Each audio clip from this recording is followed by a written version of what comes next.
O'rnini hech kim bosolmas, uni hech alishib bo'lmas. O'rnini hech kim bosolmas, uni hech alishib bo'lmas. Ana rahmat. Bu mani onam. Assalomu alaykum. Avvalambor mana shu xonadonni hurmat qilib assalomu alaykum. Bugungi Shukrona kunni nishonlayotgan aziz onajonim, o'g'il onajon. Bugungi tavallud ayyomlaringiz, muchar yoshingiz, yubiley yoshingiz muborak bo'lsin. Ilohim, Allohim umrjoningizga baraka bersin.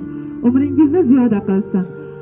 Doimo mana shunday yaqinlar, farzandlar baxtiga doimo sog'-omon bo'ling. Bugun biz ijodiy jamoamiz bilan Zomin tumanida tashrif buyurdik. Olisdan shu farzandlaringizga xizmatimiz mana shu hayotbekor yigitlari bilan birgalikda yoqqan ekanlar.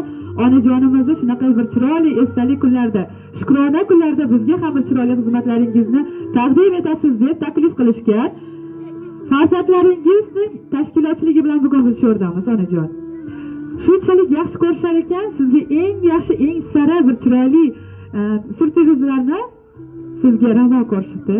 Ilohim mana shu farzandlaringiz baxtiga sog'-omon bo'ling. Bu dunyoning baxtini bolasida ko'rganim, tovonimga nish kirsa kiprigida terganim. Agar oq chekar bo'lsa ming o'rgilib qoshimda, o'z umrini cho'ndilab menga umr berganim. Umrim o'zi cho'q erur, har qadamim cho'q ekan. Onajonim dunyoda sizdek dildosh yo'q ekan. Onalarimiz kim bilasizmi? Bizlarni dunyoga keltirish uchun, farzandlarni dunyoga keltirish uchun qancha va qancha mashaqqatlarni kerak bo'lsa, o'limni da bo'yniga oladigan yagona zot bo'lar ekan. Bejiz yetishmaydi jannat onalar oyog'i ostida deb. Mana shunday poy jannat onajonimiz uchun, ayniqsa bugungi tug'ilgan kunini nishonlayotgan o'g'lay onajonim uchun bitta chiroyli guldiroz qasalarni chalib qo'ysa, marhamat. Rahmat. Ilohim qarsa chalgan insonlarning onajonlari baxtiga doimo sog'-omon bo'lsin va onajon hozir yoningizga bizni chaqirgan, bizdan mana shunday sizni go'zal kuningizda xizmatlarimizni taqdim etishni chaqirgan farzandlaringizni, ya'ni qizlaringizdan boshlaymiz.